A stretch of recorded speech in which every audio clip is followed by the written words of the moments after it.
tere, hea hobumaailma vaataja! Oleme traditsiooniliselt oma jõulustuudios, mis on tänavu natuke jõululikum kui mullu, ja võtame kokku käesoleva või veel pisut veel kestva ratsaspordi aasta 2016. Et võime nüüd öelda, et meil on juba tekkinud traditsioon võtta jõulustuudios aasta kokku, sest 2 on juba rohkem kui 1 ja kindlasti me plaanime seda head tava jätkata tulevikuski. Küll aga tänases saates, nagu küll juba ütles, võtame kokku sündmused, mis enim meelde jäid aastast 2016. Lõppevad 2016. aastat asume kokku võtma kestvusratsutamisest, mis sel aastal oli alaks, kus kõrgetel tiitlivõistlustel, nimelt maailmameistrivõistlustel, osales suisa 2 Eesti sportlast, kel mõlemal õnnestus see ka lõpetada. Käisime neil päevil kohtumas Eesti Ratsaspordiliidu kestvusratsutamise mänedžeri Katrin Liiviga ja vaatamegi nüüd, kuidas tema aastaga rahule jäi. Kohtumisel Katrin Liiviga pärisime esmalt, kui oluliseks peab tema mänedžerina 2 eestlase lõpetamist maailmameistrivõistlustel Chamorinis. Ma arvan, et see oli üks Eesti kestvusratsutamise senise ajaloo kindlasti üks selline verstapost. Meil kevadisel Kõrvemaa võistlusel, mis oli siis 3 tärni võistlus, Eestis ainukene sellel aastal, kvalifitseerus maailmameistrivõistlustele esmakordselt 3 võistluspaari Eestist ja olime täiesti kindlad, et me saame sügisel välja panna meeskonna, kuid kahjuks seekord jäi see unistus täitmata. Need 2 võistluspaari, kes seal osalesid, andsid endast, ma arvan, et 110%. Lisaks tundsime huvi, milline on seis kestvusratsutamise noortespordis. Noored on meil nüüd viimased 2-3 hooaega tegelikult hästi stabiilselt arenenud ja nende tulemused on pidevalt, me juba panustame või loodame neist järjest enam ja enam. Sellest hooajast, kui nüüd mõelda noorte tulemustele, meil ei olnud tiitlivõistlustel käimisi, küll aga sellised väga head tulemused jällegi Kõrvemaa võistluselt, kus siis noorte meistrivõistlused toimusid paralleelselt FEI 1 tärni võistlusega, mis näitab, et tase on väga palju tõusnud. Stardis oli 9 võistluspaari, kes siis kõik startisid ka FEI arvestuses. Ma arvan, et see areng on olnud kindlasti tänu sihipärasele, eesmärgipärasele tööle. Hobused on tunduvalt paremaks läinud ja ratsanikud on palju teadlikumaks muutunud. Nii et see on nüüd tinginud selle, et järgmisest hooajast on meil noorte Eesti meistrivõistluste tase tõusnud järgmisele tasemele, ehk siis nii-öelda FEI 2 tärni tasemele ja on 120 kilomeetrit. Kestvusratsutamise MM oli selline suurvõistlus, kus tänavu oli kohal ka hobumaailm, küll nimelt sina Chamorinis käisid. Milliste muljetega sa sealt naasesid lisaks sellele, et tõepoolest Eesti kestvusratsutajatel ju päris hästi läks? Ja selline suur tunne oli, et ma ei ole kunagi võib-olla nii elavalt kaasa elanud kogu võistlusele. Võistluspaik oli kohutavalt ilus. See on suur olümpiaspordikeskus põhimõtteliselt, seal võiks pidada 26 erineva olümpiaspordiala võistlusi väga kõrgel tasemel, ehk siis sisuliselt ka olümpiamänge läbi viia ja kõik selline atmosfäär ja kui need inimesed sinna kõik kohale tulid nende uhkete hobustega, siis tegelikult tekkis ikka nagu väga süke elev õhkkond. Aga muidugi emotsioonid olid täiesti seinast seina, et nägin selle spordi nii seda nagu ilusamat ja glamuursamat poolt kui ka pahu poolt. Jah, paraku kestvuses on käinud viimastel aastatel kaasas nii-öelda skandaalid hobuste halva kohtlemise suhtes ja just eriti Araabia maades. Muide on ju fakt, et tegelikult algselt pidid maailmameistrivõistlused kestvuses toimuma tänavu detsembris ja Dubais. Küll aga probleemidega Araabia Ühendemiraatide ratsaliidu ja rahvusvahelise alaliidu vahel viidi nad üle siis Slovakkiasse.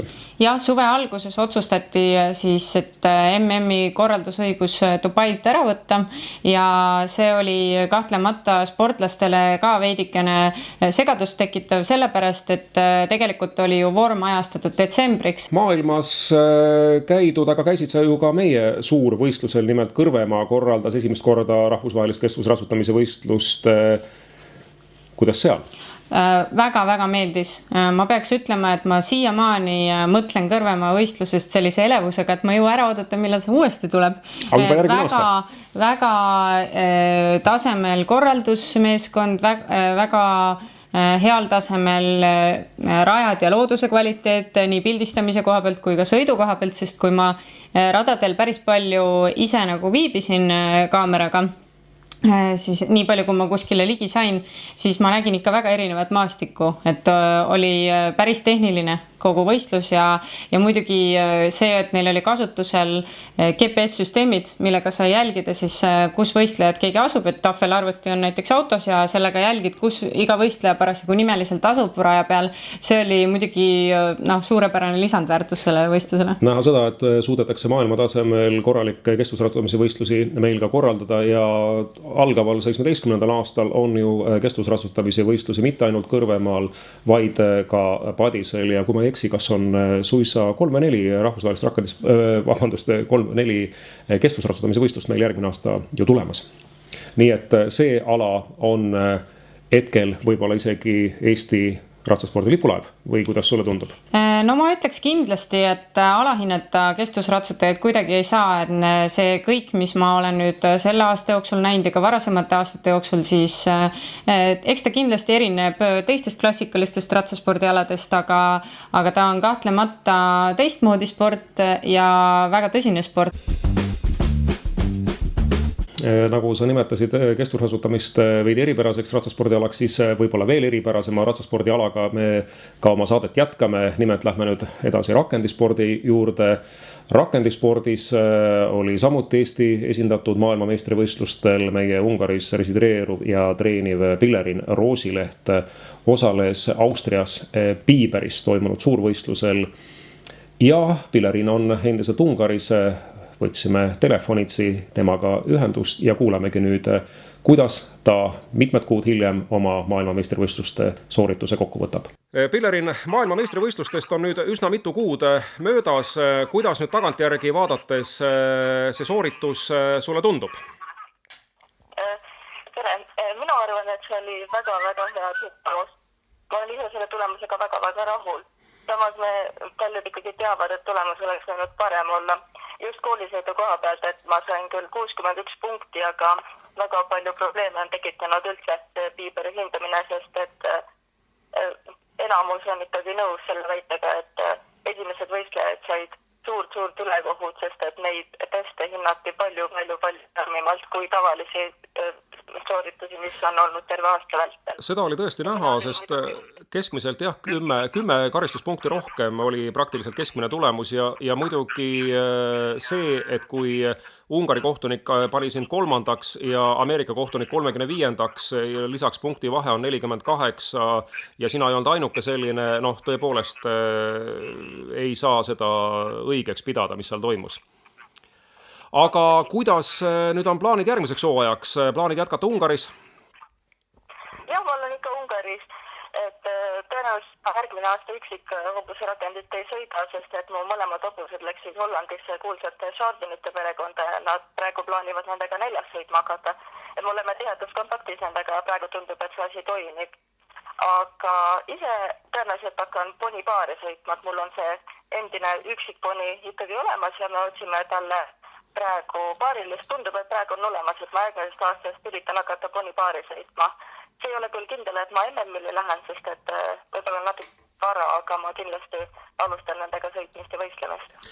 Ega jah, maailmameistrivõistlused toimuvad rakendispordis ju iga 2 aasta tagant, võib-olla tõesti, et järgmine hooaeg saab olema siis ettevalmistavaks ja 2 aasta pärast, kui tegelikult ju sinu praeguses töökohas ja tallis saavad ju maailmameistrivõistlused toimuma, et võib-olla ongi seal kodus nii-öelda palju mõistlikum startida.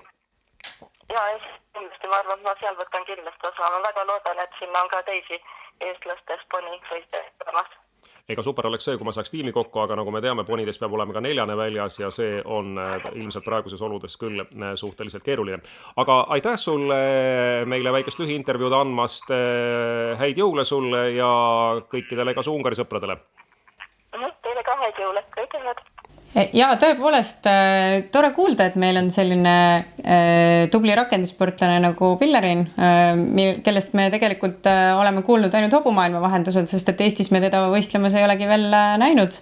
Aga järgmisel aastal on taas rahvusvaheline rakendivõistlus meil Eestis tulemas ja ei tea, kas Pillerin ka kunagi meie maile satub kodupubliku ette. No väga loodame, et Pillerin, nagu ta oma intervjuus ütles, ponipaari ta sõitma hakkab ja tuleval aastal siis nüüd teist korda toimuv Olustvere rahvusvaheline rakendivõistlus on praegu rahvusvahelisse kalendrisse pannud ka sellise kategooria nagu ponide paarid.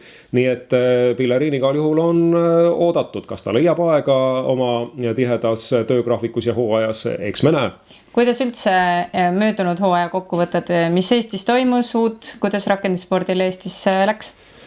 Jah, olles mingil määral ise ka seotud selle rakendispordiga ja võistluste korraldamisega, võin öelda, et esimest korda siis Eesti ajaloos sai korraldatud Olustveres rahvusvaheline rakendispordivõistlus, seda siis 2 tärni tasemel. Proovime seda asja lihvida ja järjest paremaks minna nii võistluse korralduse poole pealt kui ka taseme ehk siis tärnide poole pealt. Teatud elevust tekitas riigis ka kombineeritud maratonide sari, mille üldnimetuseks oli kombikapp. Elevust just selles mõttes, et see sari tõstis arvestatavalt rakendispordi startide arvu. Mäletan seda, et kui esimene etapp oli Juurimaal, siis startide arv suisa 40-ni küündis, mis rakendispordi jaoks on päris suur.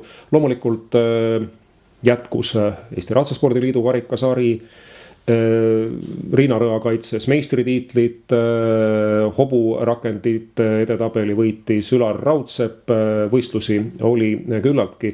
Rakendisport on kindlasti arenguteel Eestis ja nagu näha, huviliste ja harrastajate arv pidevalt kasvab. Seda ka sinu näol, nagu ma aru saan, võitsid ka ise mõnest võistlusest osa? Mis seal salata, sai ise ka tehtud küll 4 starti. Eks ma selline harrastaja nüüd olen natukene, aga jah, eks ma plaanin ka järgmine aasta mõne stardid teha. Olümpiamängud Rio de Janeiros olid kahtlemata ratsaspordi aasta tähtsündmuseks ning kuigi nendest vähe kirjutasime, siis selle võrra rohkem saaksime kuulata kohapealseid muljeid, mida edastab meile Mirje Raasto, kes juba 2 korda on olümpiamängudel käinud vabatahtlikuks ning vaatame, kas mängud olid täiesti nii hullud, nagu räägitakse või oli tegemist täiesti toreda sündmusega. Tere Mirje! Sina oled olümpiamängudel otsustanud vabatahtlikuna osaleda juba 2 korda ja seekord valisid selliseks kaugeks kohaks Rio de Janeiro. Kuidas sa enda jaoks võrdleksid nüüd Londoni mänge ja Rio omi, et nende vahel meedias tundub olevat kajastuse mõttes väga suur erinevus. Kuidas sina kohapealseid muljeid hindad? Jah, see kultuuriline taust on juba hästi erinev, kui me hakkame võrdlema Euroopat ja Lõuna-Ameerikat. Et Londonis oli kõik hästi ette valmistatud, väga organiseeritud, kõik jooksis nii, nagu pidi jooksma. Võime siis võib-olla võrdluseks tuua selle minutikava, mis meil näiteks on Saku Suurhallis toimuval Tallinna International Horse Show, et kõik toimub täpselt nii, nagu on ette planeeritud ja ei ole nagu võimalik sellest kõrvale kalduda. Aga Rio de Janeiros ehk siis Brasiilias tuleme kokku, vaatame, mis tuleb teha ja kuidagi saab tehtud. Et väga sellist planeeritud tegevust seal taga ei ole. Et ma võin näiteks tuua seda, et Londonis minnes oli hästi palju erinevaid koolitusi, tuli teha isegi eksameid. Näiteks selleks, et golfiautot juhtida olümpiaalal, oli vaja teha vastav luba. Aga Rio de Janeiros anti sulle võtmed ja mine sõida, kus sa ise tahad. Ja tulid kohale vabatahtlikud, ei olnud konkreetset plaani, mida me siis täna teeme. Vaatame, mis meil siin platsi peal siis nüüd niimoodi laiali on. Teeme seda, mida parasjagu tundub, et võiks teha. Kuidas see sama korralduslik pool kajastus võistlustes või võistlejate jaoks, et kuidas sulle tundus, kas see segadus paistis silma ka võistlejatele ja publikule? Ma arvan seda, et kui televiisorist nüüd vaadata, siis väga suurt vahet ei näe. Kõik on ikkagi ilus, tore, jookseb nii, nagu peaks jooksma. Ja võistlejate seisukohalt võib-olla natukene ebamugavusi neil võis tulla Rio de Janeiros ette, sellepärast et kõik ei olnud nii täpselt ette valmistatud kui Londonis. Aga siiski ma arvan, et ei võistlejad ega ka hobused ei kannatanud, sellepärast et võistlused toimused natukene teises kultuuripiirkonnas. Et hobuste tingimused olid väga head, need olid väga korralikud tallid, nii palju kui mina neid nägin ja said väljas alutada, kõik oli väga ilus. Kui turvaliselt ennast seal tundsite, sellepärast et ajakirjanikelt olen kuulnud erinevaid jutte kuulidest pressikeskuses ja nii edasi, aga tallialalt olla kuul leitud? Ma olen selline natukene võib-olla boheemlaslik tüüp, et ma väga ei karda selliste asjade pärast. Mina kordagi ei tundnud, et ma oleks nüüd väga ohus seal olnud. Aga jah, eks see natukene olenes, kes näiteks hommikul seal turvaväravas tööl oli, kas sa said sealt sisse oma mingi Šveitsi noa ja veepudeli või mis iganes vedelikupudeliga või saanud. Ja olenes nagu hästi palju sellest, mis kellaajal sa tulid, kes seal tööl oli, mis tujus nad olid ja nii edasi. Ja kui sa sellel alal juba sees olid, siis ega seal ka väga suurt sellist järelevalvet ei olnud, et siit alast nüüd suvaline pealtvaataja läbi ei saa ja et natukene oli selline segasumma suvila? Natukene lonkas see süsteem, aga ütleme nii, et kõik jäid ellu. Ja nende kuulide koha pealt ma ei oska kommenteerida, aga eks seal need lasud käisid ümber ringi kogu aeg, kuna seal oli militaarpiirkond ja siis ikkagi tuli ka trenni teha sõjameestel samal ajal, et selle vastu nagu ei saanud. Just see militaarpiirkond olen ma kuulnud, et kohalike seas ei ole väga selline populaarne ja sinna nagu tavaline inimene niisama ei lähe ega satu ja natuke nagu kardab seda piirkonda, et tribüünidelt oli ka näha, et publikut oli võrreldes Londoniga ikkagi väga vähe, et kuidas see olümpia nagu feeling või tunne seal koha peal oli? Esimesed päevad olid tõesti tribüünid ikka täiesti tühjad, kui see 3 võistluse koolisõit pihta hakkas. Aga mida edasi, seda rohkem inimesi sinna tribüünile ilmus. Ma ei tea, kas selle taga on nüüd see, et seal jagati päris palju tasuta pileteid ka vabatahtlikele, mida Londonis absoluutselt ei toimunud.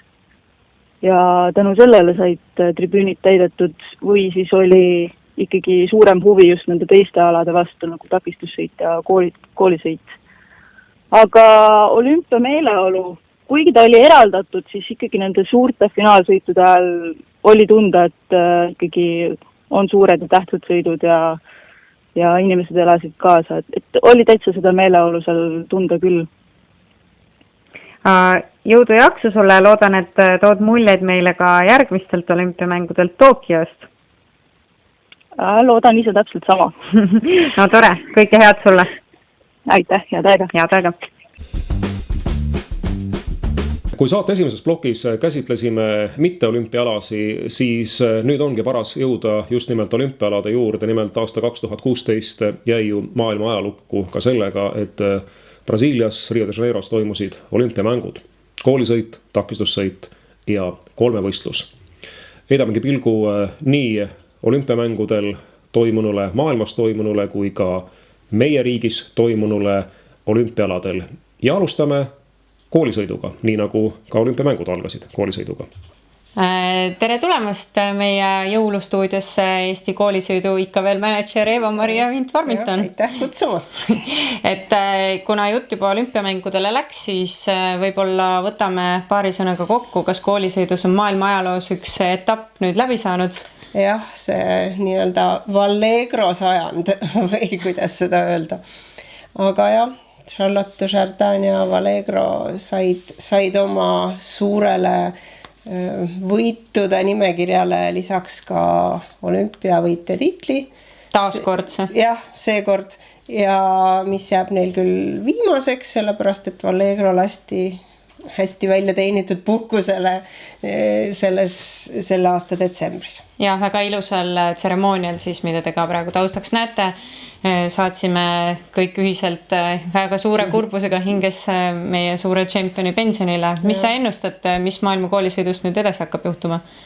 Siin on mitmed huvitavad sõitjad, Isabel Vertil on uus hobune, kellega ta on loorbereid lõiganud siin päris mitmel pool. Samamoodi on mitmed saksa sõitjad seal väga selliste ägedate hobustega, Desperados. Kas sellist staari võib veel tulla? Esialgu ei oska öelda. Eks me näeme. Et kindlasti maailma koolisõit, kuigi Valegro on lahkunud, on ta kindlasti mingi teatava pärandi maha jätnud, et võib-olla kuvand koolisõidust on kohtunike jaoks muutunud, protsendid on tõusnud. Ja eks tegelikult mõnes mõttes on see ka väike probleem, sellepärast, et pole enam kuhugi minna. Ütleme nii, et need päris asjatundjad ütlevad, et on tekkinud selline hinnete inflatsioon või. Kuidas meie koolisõitjad paigutuvad sinna üldisesse pilti hetkel? Ütleme nii, et meie koolisõitjad on ikkagi seal nagu kolmandas kolmandikus esialgu. Sellepärast, et enamik neist on alles nii-öelda rahvusvahelisele areenile läbi murdmas. Ma just mõtlen nooremaid. Ja meil on muidugi meie 2 koolisõitjat, Grete ja Tina, nemad on seal kuskil natukene kõrgemal, ma arvan, kuskil seal poole peal. Grete samuti ju saatis oma põhihobuse pensionile, et on temaga ka juttu olnud, et mida tema enda jaoks tulevikus näeb hetkel? Tal on mitmed sellised huvitavad noored projektid tulemas, nii et ma arvan, et nendele ta kindlasti pühendubki. Ja kindlasti on meil suursündmus Euroopa meistrivõistlused tulemas Göteborgis selle aasta augustis. Ehk et väga lähedal, väga soodne ilmselt minna.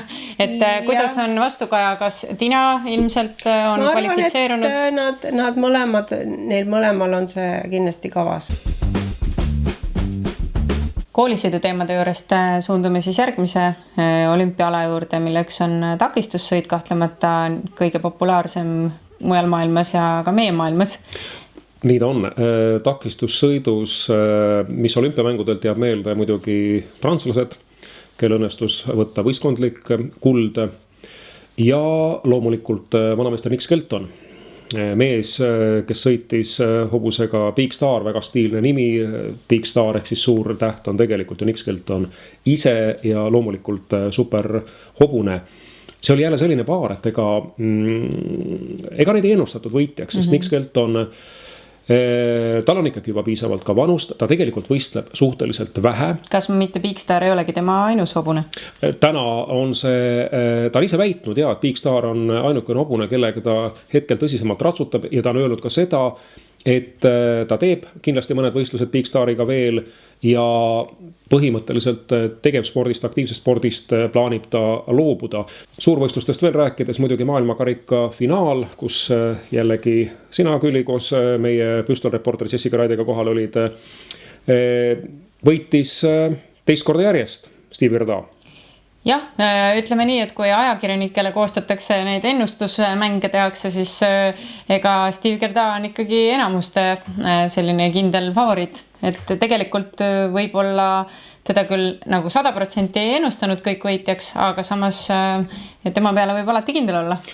Tulles kohaliku takistussõidu juurde, siis peame tõdema, et hetkel seda absoluutset tippu, ehk siis absoluutsesse tippu kuuluvad hobuseid meil ei ole, meil on olnud kindlasti paremaid aegu. Mis on positiivne, on kindlasti see, et startide arv endiselt jõudsalt kasvab. Väga populaarne oli lõppeval aastal Porsche poolt toetatud harrastajate karikasari, aga ikkagi tippspordi pealt saame ka mainida 1,2 Rein Vill ja Brock võitsid Šauliais maailmakarika etappi, olid Riias 4. Gunnar Klettenberg nii Trafficu kui Quote'iga tegi mitmeid päris häid starte. Gunnar tuli teatavasti Trafficuga ju ka Eesti meistriks. Kui takistussõidus natuke ja koolisõidus loomulikult veel eriti saime rääkida suurtest staaridest, siis maailma mastaabis kindlasti on meil ka kolmevõistluses üks väga suur staar välja tuua. Absoluutselt. Sakslane Michael Jung võttis praktiliselt kõik, mis võtta andis lõppeval aastal. Ta võitis individuaalselt olümpiamängud. Teistkordselt. Täpselt nii. Lisaks võitis ta FEI Classicsi eliitsarja, mis koosneb siis 4 tärni turniiridest, mida on maailmas 6. Siis võitis ta Rolex Grand Slami, mis on takistussõidus, seda võib-olla teatakse rohkem. 3 võistluses tähendab see 3 võistluse järjestikust võitmist. See on brittide Berkeley ja badminton ning jänkide Kentucky. Tulles meie kohalikule tasandile, siis jätkus 3 võistluse karikasari. Kõik võistlused, mis on viimastel aastatel aset leidnud, toimusid. Väga suurt arengut küll paraku startide arvu poolest ja võistluste arvu kasvu poolest ei olnud. Saame ära nimetada, et Erki Õim kaitses oma meistritiitlit. Küll aga on riigis erinevaid arengukavasi võimalike uute kolmevõistlusradade ehitamise suhtes, nii et ma loodan ja olles rääkinud ka kolmevõistluse Ratsaliidu mänedžeriga, tean, et üht-teist võib-olla lähiaastatel hakkab toimuma ka kolmevõistluses. Sellised olid siis hobumaailma toimetuse arvamused või kokkuvõtted käesolevast aastast, aga käisime läbi ka Eesti Ratsaspordiliidu büroost ja vaatasime, kuidas nemad hindavad, kuidas aasta läks ja kõigepealt võtsime intervjuu Siim Nõmmajaga. Aasta lõpp on kokkuvõtete tegemise aeg ja Eesti Ratsaspordiliidul on siis taas üks hooaeg lõppemas. Rõõmu kindlasti teeb see, et hobuseid on Eestimaal endiselt palju ja neid tuleb juurde. Kui vaadata Ratsaliidu statistikat, siis eriti hea meel on selle üle, et meil spordis on üha rohkem Eestis kasvatatud hobuseid. Kandepind on laienenud, taas on meil rohkem starte, võistlusi, osalejaid. Väga populaarne oli harrastajate Porsche sari, kus taas tehti osalemisrekordeid ja startide arv oli väga suur. Rääkides koolisõidust, siis on tore, et meil on endiselt rahvusvahelised võistlused koolisõidus, sellel aastal lausa mitu tükki. Takistussõidus rääkides saavutusspordist, siis tuleks kindlasti ära märkida Reinvilli maailmakarika etapi võit. Meie rakendisportlased ja kestvusratsutajad käisid MM-il, nii et ka kokkuvõttes võib öelda, et on ka säravaid hetki olnud saavutusspordis. Mida aasta lõpus võib-olla tahaks soovida inimestele on rohkem koostööd, rohkem mõistmist, rohkem ühist tegemist. See kindlasti annab juurde meie alale ja loob palju mõnusamat meeleolu. Kindlasti ei ole uudis hobusesõpradele ja ratsaspordifännidele tõsiasi, et aastal 2017 on Tallinna International Horse Show 15. sünnipäev. Võin kinnitada, et täna juba töö käib. Kõik olulisemad plaanid on juba laua peale pandud ja nende kallal töö käib, nii et ootame 6.–8. oktoobrini järgmisel aastal siis kõiki fänne taas Horse Show'le. Ja võin lubada, et kindlasti tuleb ka muudatusi nii pealtvaatajatele kui sportlastele. Kõik on oodatud ja kes tahab kaasa lüüa, on alati meie tiimi teretulnud. Iga spordiala alustalaks on loomulikult töö noortega ja noortesport, mis on püramiidi aluseks. Sellest vaatenurgast lähtuvalt küsisime Eesti Ratsaspordiliidu spordidirektorilt Riina Pillilt. Kuidas võtta kokku noortesport Eesti ratsaspordis aastal 2016? Noortesport meil siin 2016 aastal on võib-olla veidi kesiseks jäänud, et võrreldes siin eelnevate aastatega selliseid suuri ja häid tulemusi ei ole, kuigi on käidud väljas rahvusvahelistel võistlustel, saadud ka auhinnalise koht, ehk ootused ilmselt on olnud juba suuremad, et areng oleks võinud olla veidi kõrgem, aga jah, et takistussõidus oleme siis osalenud Euroopas ka siin mõningate sportlastega juba nagu juunioride ja U25 tasemel edukalt. Koolisõidus on käinud mõned sportlased väljas noorteklassis, mida tegelikult ei ole olnud aastaid. Et see aasta nagu on olnud selline selles mõttes koolisõidu koha pealt ka edasiminek. Kolmevõistluses ütleme, on ka mitte väga hea rahvusvahelises mõistes, mõned tulemused on tulnud, aga üldiselt ka mitte väga kiita. Võib-olla eraldi võiks isegi esile tuua jällegi kestvusratsutamist, eks ole, et seal on päris häid tulemusi rahvusvaheliselt ja ütleme, kandepind on ka päris lai. Mitmed Eesti hobuorganisatsioonid on ühinenud ja loonud katusorganisatsiooni Eesti Hobumajanduse Liit. Selle liidu osaliseks on ka Eesti Ratsaspordi Liit, kelle juhatuse liige Martti Hääl oli nõus meile andma väikese telefoniintervjuu ja võtma kokku lõppeva aasta Eesti Hobumajanduse Liidu vaatenurgast. Martti, Eesti Ratsaspordi Liidu esindajana oled Eesti Hobumajanduse Liidu juhatuse liige ja liit on juba 2 aastat tegutsenud, kuid tundub, et meie vaatajatele, lugejatele võib-olla on isegi pisut selgusetu, mis liiduga on tegu. Et äkki võtaksid lühidalt kokku, mis on liidu eesmärk ja kes on liidu liikmed? Eesti Hobumajanduse Liit on kogu hobumajandussektori katusorganisatsiooniks loodud. See tähendab seda, et tema liikmeteks põhikirja järgi on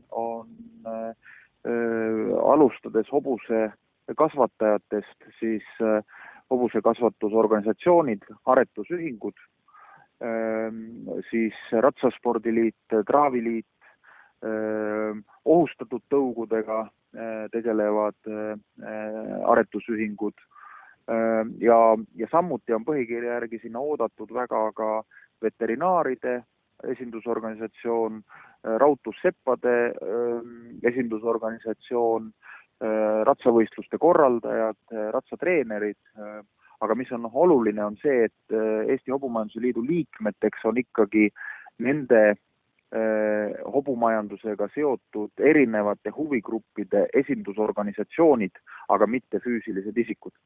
Ja ellu kutsutud on Hobumajanduse Liit selleks, et on ju üheselt selge, et kõigil neil huvigruppidel, kes hobumajanduses tegutsevad kuni ratsaturismi taludeni välja, kõigil on palju oma erihuve, aga siiski kõigil on ka palju ühiseid huve ja ühisosa ja võt selle ühisosa leidmiseks ja vajadusel esindamiseks siis eelkõige väljapoole, on see suhetes riigiga, on see rahvusvahelistes suhetes. Selle jaoks ongi Hobumajanduse Liit ellu kutsutud.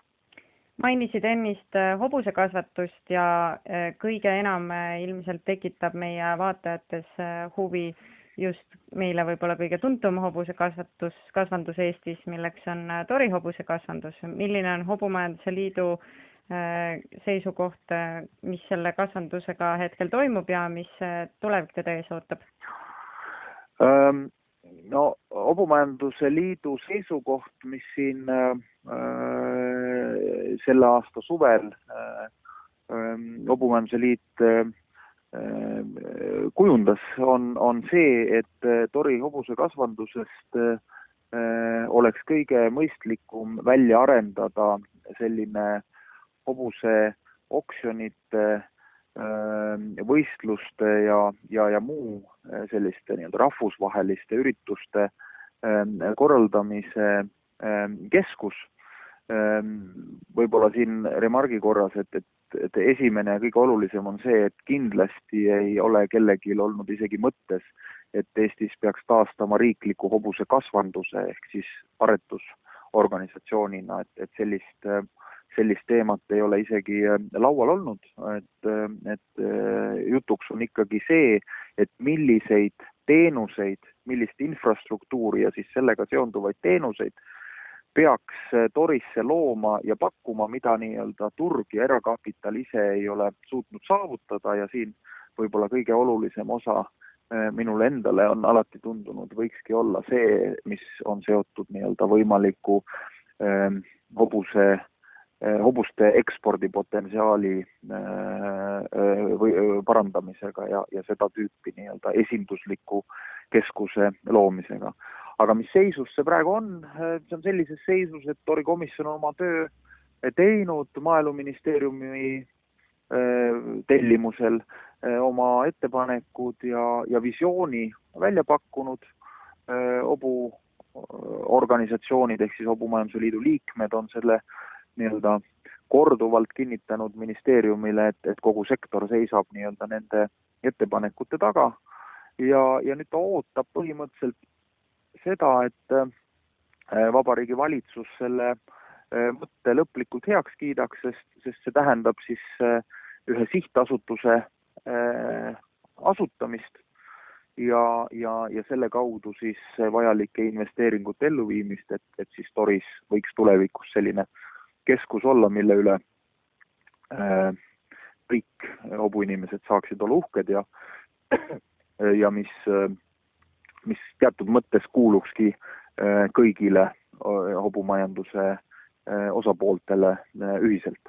See on kahtlemata väga põnev ja ootame seda suure huviga, aga kuidas on läinud liidu tegevusele üleüldiselt 2016. aastal ja võib-olla on teil ka mingisugune sõnum Eesti hobuinimestele edastada?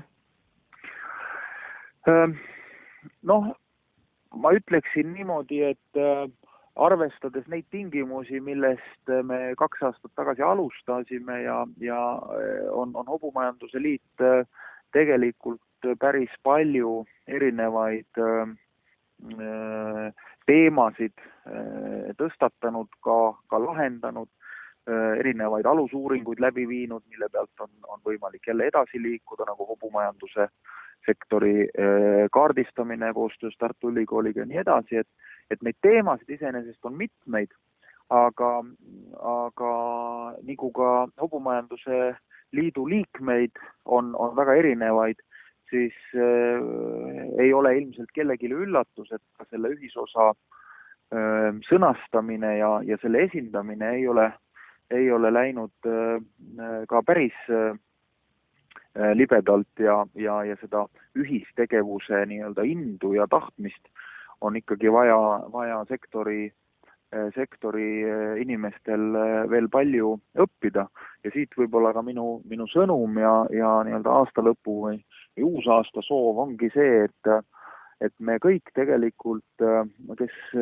hobumajanduse kõige laiemas ja paremas tähenduses, siis hobumajanduse eest nii-öelda südant valutame ja rõõmu tunneme jälle headel päevadel, et me võiksime mõelda järjest enam nii-öelda oma ninast kaugemale, et loomulikult on väga tähtsad oma huvid selleks, et on see siis konkreetne tall, hobusekasvataja, spordi või ratsakooli pidaja ja nii edasi.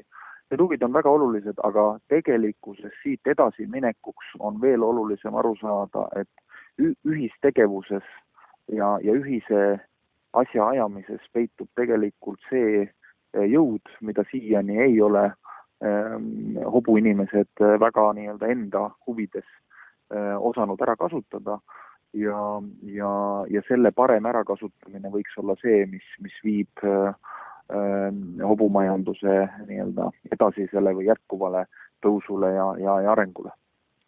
Kuldsed sõnad, soovin jõudu ja jaksu sel konarlikul teel ja loodetavasti tulevikus läheb teil paremini. Aitäh! Selline ta siis saigi meie aasta kokkuvõttev saade hobumaailmas. Aasta on kohe lõppemas, algamas on vaikne jõuluaeg, siis tuleb aastavahetus. Soovime kõikidele hobumaailma vaatajatele, kuulajatele ja ka lugejatele loomulikult häid jõulupühi, head lähenevat uut aastat ja meie saadet jääb lõpetama kestvusratsutajana tuntud Marilyn Uusna poolt esitatud laul Talveöö, kus teda aitavad tuntud kitarrist Aare Jaama ja muusikaprodutsent Peeter Kaljuste.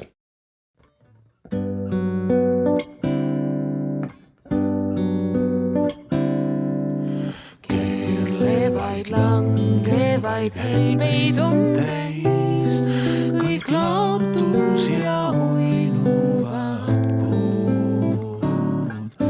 Sadu viib endaga lendlema meil ja hetkus soovida ei mõista muud.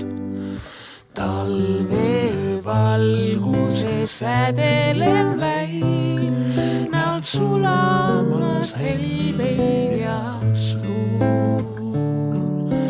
Helgjate pilvede aeglane käib ja vaikselt õige vaikselt heljub tuul. Las meid veel kallis olla teel, üheskoos kauneimal talvel. Las meid veel kallis olla teel, mis imehelbeid langevaid on täis. Keerlevaid, langevaid helbeid on täis, kõik laotus ja uinuvad puud. Sadu viib endaga lendlema meid ja hetkus soovida ei mõista muud. Las meid veel kallis olla teel, üheskoos ka